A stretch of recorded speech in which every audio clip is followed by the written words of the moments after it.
আসসালামু আলাইকুম। আর মাত্র কয়েকদিন, এক মাসেরও কম সময় আমেরিকার নির্বাচন, প্রেসিডেন্ট নির্বাচন। আপনারা সবাই জানেন যে নভেম্বরের 5 তারিখে। কিন্তু ব্যাপক প্রতিপক্ষের উপর সমালোচনা চলছে যে বিশেষ করে রিপাবলিকান পার্টির যিনি প্রেসিডেন্ট পদপ্রার্থী ট্রাম্প, তিনি মারাত্মকভাবে আক্রমণ করেন ব্যক্তিগতভাবে, পারিবারিকভাবে কমলা হ্যারিসকে, এবং তার দলেরও লোকজন কমলা হ্যারিসকে বিভিন্নভাবে নাজেহাল করার জন্য তাকে ব্যক্তিগতভাবে এবং পারিবারিকভাবে আক্রমণ করা হচ্ছে। ট্রাম্প নিজেও একজন খুব কৌশলী এবং সহজেই সুন্দরভাবে মিথ্যে কথা বলতে পারঙ্গম, এবং এটা নিয়ে ব্যাপক সমালোচনা আছে যে তিনি নোংরা কথা বলতে খুব পটু। তার মধ্যে একটি জিনিস খবর এসেছে এরকম যে যুক্তরাষ্ট্র আসন্ন প্রেসিডেন্ট নির্বাচনে ডেমোক্রেটিক প্রার্থী কমলা হ্যারিসকে আক্রমণ করেছেন আরকানসাস অঙ্গরাজ্যের রিপাবলিকান গভর্নর সারা হাকাবি স্যান্ডার্স।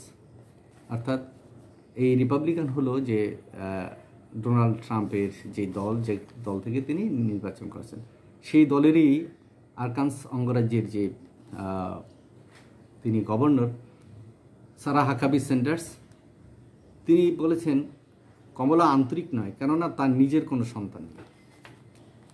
অর্থাৎ কমলা হ্যারিস যে যার সাথে সংসার করছেন, তার প্রথম একটি বিয়ে আছে, সেই ভদ্রলোকের ঘরে দুটি সন্তান। তাই কমলা হ্যারিসের এগুলি সৎ সন্তান, নিজের কোনো সন্তান নেই। এটা একটা ব্যক্তিগত আক্রমণ, যেটা আমাদের তৃতীয় বিশ্বে, থার্ড ওয়ার্ল্ড কান্ট্রিতে এই সমস্ত ঘটনাগুলো ঘটে। বিশ্রী ভাষায় গালাগাল করে, পরিবারকে আক্রমণ করে, ব্যক্তিকে আক্রমণ করে, চোর ডাকাত এগুলি বলে, ইত্যাদি ইত্যাদি। আমাদের দেশের রাজনীতিতে ওইগুলো চলমান ছিল। কোনো একটি পক্ষ, কোনো একটি পক্ষের বড় নেত্রী এগুলি বলতেন আর কি, মুখে তো যা আসতেন তাই বলতেন। তো আমেরিকাতেও সেই ছোঁয়াটা আছে, এটা খুব অবাক করার একটা বিষয়। কিন্তু কমলা হ্যারিস এটা খুব দুর্ভাগ্যজনকভাবেই তিনি প্রত্যাখ্যান করেছেন এবং বলেছেন এত নোংরা এবং নিচু মানসিকতার রাজনীতি, এটা আমাকে খুব কষ্ট দেয়। আসলে তাই, যে নিচুতারও একটি সীমা থাকে, তারপরে অবৈধতার একটি সীমা থাকে, নোংরামিরও একটি সীমা থাকে। যে একজন মহিলা তার একটি বিয়ে হতে পারে একজন ডিভোর্সি পরিবারের সাথে, তো সেটা তো দোষের কিছু নাই। কিন্তু সেখানে কমলা হ্যারিস খুব চমৎকারভাবে তিনি যোগ করেছেন যে আমার সুন্দর দুটো সন্তান আছে, অর্থাৎ সব দুটি সন্তান, কোল ও এলা, ওই দুটি সন্তানের নাম, একটার নাম কোল, একটার নাম এলা। তারা আমাকে মামালা বলে ডাকে। তো ট্রাম্পের নির্বাচনী সমাবেশে কমলা হ্যারিসকে নিয়ে এই ধরনের মন্তব্য সাধারণ মানুষ অনেকটা কমলা হ্যারিসের প্রতি সিম্পেথাইজড, সহানুভূতি প্রদর্শন করছে, যে না, একটা মানুষকে এইভাবে কেন আক্রমণ করবে। এবং আমেরিকার জীবনে সেখানে ডিভোর্স হওয়া, আবার বিয়ে করা, আবার ডিভোর্স হওয়া, আবার বিয়ে, এগুলি এটা একটা সংস্কৃতির মধ্যে, কৃষ্টির মধ্যে, এটা তাদের কাছে নর্মাল বিষয়, স্বাভাবিক বিষয়। কারণ সেখানে ব্যক্তির স্বাধীনতা আছে, সেটা ছেলে হোক মেয়ে হোক ইত্যাদি। কিন্তু কমলা নিজেকে তিনি খুব সামলে রাখেন, এবং এই অবস্থায় তিনি চমৎকারভাবেই জবাব দিয়ে যাচ্ছেন। সেই জন্য তিনি ক্ষোভ প্রকাশ কিংবা প্রতি আক্রমণ তিনি করেননি। তো বরঞ্চ তিনি খুব মাইল্ডভাবে এবং মার্জিতভাবে সুশীল দৃষ্টিভঙ্গি শব্দ ব্যবহার করে তিনি বলেছেন যে আমার সন্তানরা আমাকে ভালোবাসে, এবং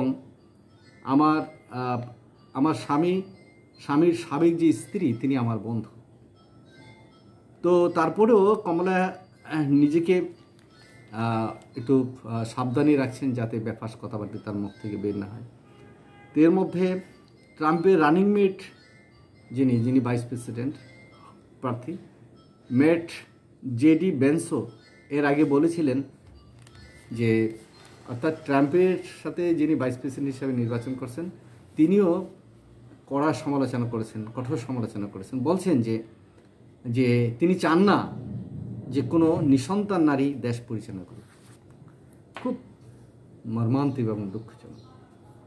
একটি নারীর গর্ভে যদি সন্তান না আসে, সেটা একটা খোঁটা দেওয়া কিংবা অভিযোগ করা কিংবা একটা কলঙ্ক লেপন করা, এটা আসলে কোনোভাবেই শোভা পায় না। নারীর মর্যাদা সর্বোচ্চ, তাকে সম্মান দিতে হবে। এবং তিনি ওই দেশের ভাইস প্রেসিডেন্ট, আমেরিকার চলমান ভাইস প্রেসিডেন্ট এবং প্রেসিডেন্ট পদপ্রার্থী, এবং জনসমর্থন তার প্রতি যথেষ্ট আছে। ট্রাম্প থেকে এখনও তিনি কোথাও কোথাও 2 পয়েন্ট 2.5 পয়েন্টে এগিয়ে আছেন। তো সেই ক্ষেত্রে শুধু কমলা হ্যারিস একটি কথাই বলেছেন যে এই নোংরামি এবং নিচুতা আমাকে স্পর্শ করে না, জনগণের উপরে ভার দিয়ে দিলাম, জনগণ কী বোঝে। তো সামনে নির্বাচন, দেখা যাক মানে কমলা জিতে আসে না ট্রাম্প জিতে আসে। তবে সেখানে গণতান্ত্রিক বিজয় হোক এবং সেখানে একটা সম্প্রীতির বন্ধন হোক, আমেরিকার সমাজ ব্যবস্থায় একটা ব্যাপক পরিবর্তন আসুক। কমলা যদি জিতে যান, তিনি প্রথম মহিলা হিসাবে প্রধানমন্ত্রী হবেন, একটি ইতিহাস তৈরি হবে। এর আগে বারাক ওবামা একজন কৃষ্ণাঙ্গ হিসাবে তিনি প্রেসিডেন্ট হয়েছিলেন, আমেরিকার ইতিহাসে প্রথম। আর এবার যদি কমলা হ্যারিস যদি তিনি প্রেসিডেন্ট, তিনি প্রথম নারী এবং দ্বিতীয় মানে কৃষ্ণাঙ্গ হিসাবেই প্রতিষ্ঠা পাবে, এবং একজন ভারতীয় বংশোদ্ভূত মায়ের গর্ভে এই কমলা হ্যারিস হয়েছেন। তো তারপরে সেখানে নির্বাচন সুন্দর সুষ্ঠুভাবে হোক এবং আমরা চাই সেখানে গণতন্ত্রের বিজয়, সে যেই আসুক না কেন। ধন্যবাদ।